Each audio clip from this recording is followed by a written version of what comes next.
good morning everyone.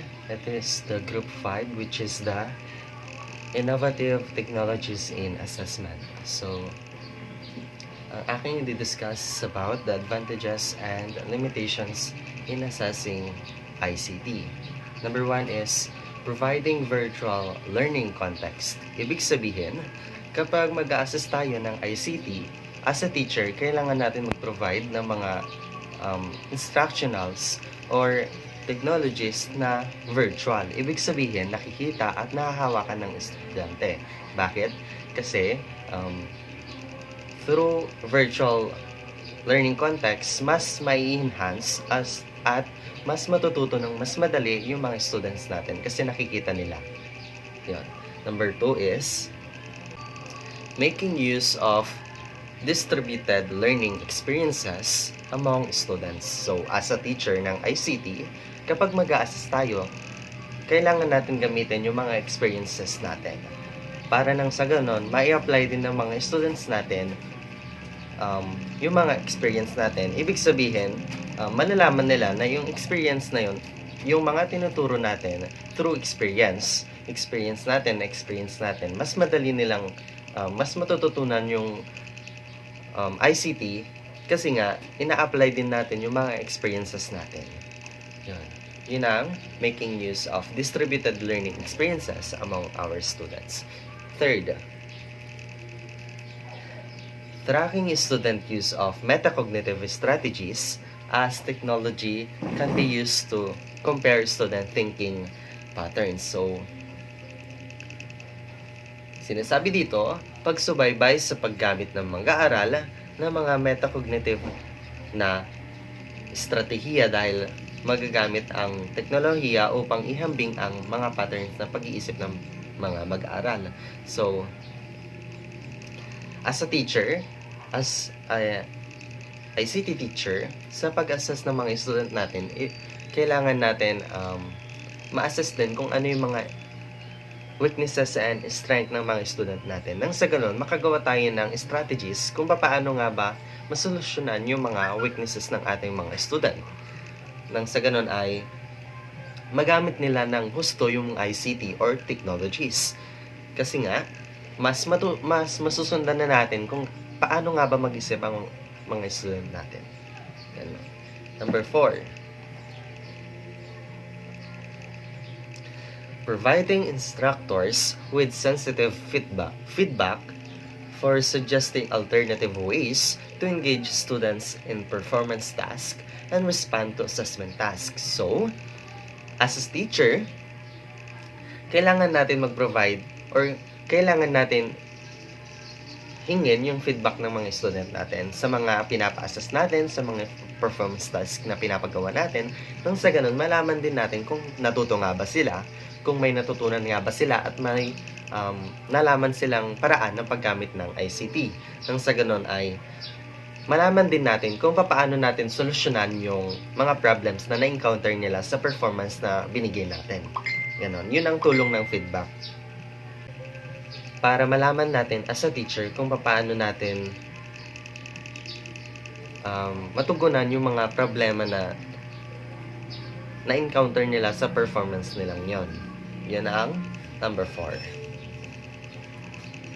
Kasi 'di ba, mahalaga ang feedback lalong-lalo na kapag nagpapagawa tayo ng mga performance task. Kasi nga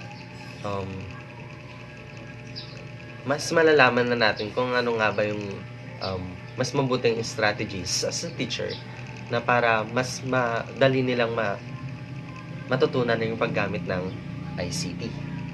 Number 5.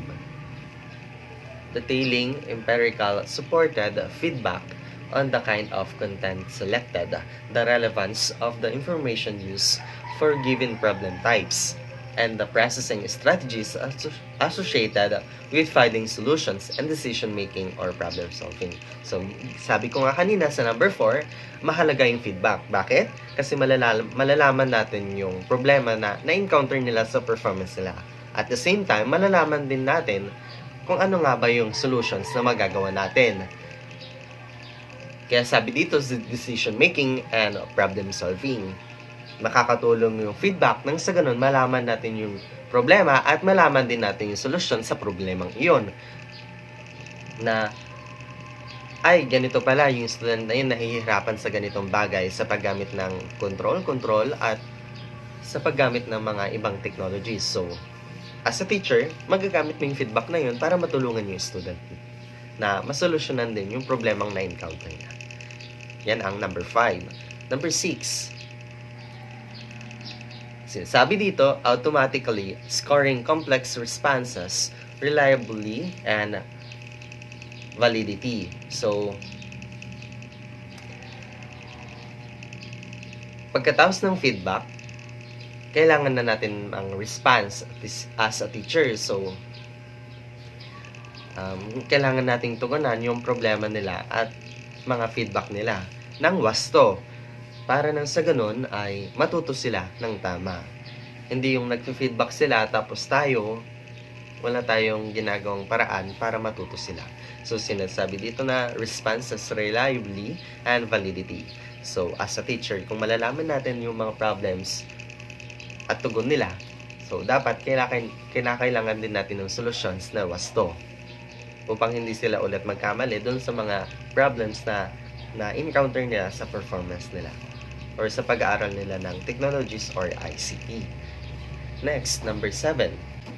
So, sinasabi dito, introducing standardized variation in current development instructional aids. So, makakatulong ito yung mga paggamit natin instructional aids para sa positive effect ng learning or learners. So, mas makakatulong sa mga students kung may mga gamit tayong development instructional aids para nang sa ganun ay mas madali nilang maintindihan gaya ng sinabi ko kanina na mas makakatulong sa mga student natin para ma-assess sila ng tama kapag ginagamitan na natin ng instructional aids kasi nakakadulot nyo ng positibong pag-aaral sa mga student.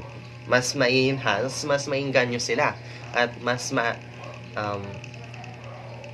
ma-attach natin yung learning natin through instructional aids. Nang sa ganun ay ma-enhance at ma-apply din nila yung mga natututunan nila ng mas madali at mas positibo. Number 8. Connecting to the immense corpus of information, bibliographic collections, and current thinking available. So, sinasabi dito, kung may connecta sa malawak na corpus ng informasyon, mga collection ng bibliographic ang kasulukuyang pag-iisip ng mga magagamit. So, nakakatulong nga talaga yung pagbibigay natin ng informasyon sa pag-assess sa mga student. Nang sa ganun ay yung pag-iisip nila ay mas malawak pa, mas lumawak.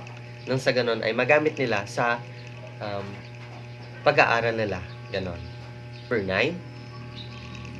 The last is following up instructional practice in terms of PATS and traditional assessments of outcomes. So, kailangan sa pag-assess natin ng mga student, may mga sinusunod tayong practice. Kaya sabi dito, following up instructional practice in terms of PAT. So, dapat hindi tayo basta-basta nag-assess ng mga student nang walang sinusundan o walang assessment patterns.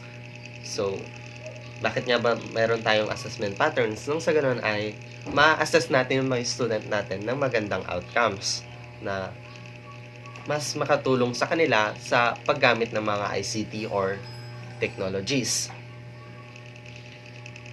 At mahasa din yung kaalaman nila dun sa technology or sa ICT na tinuturo natin. Yun lang po. Salamat.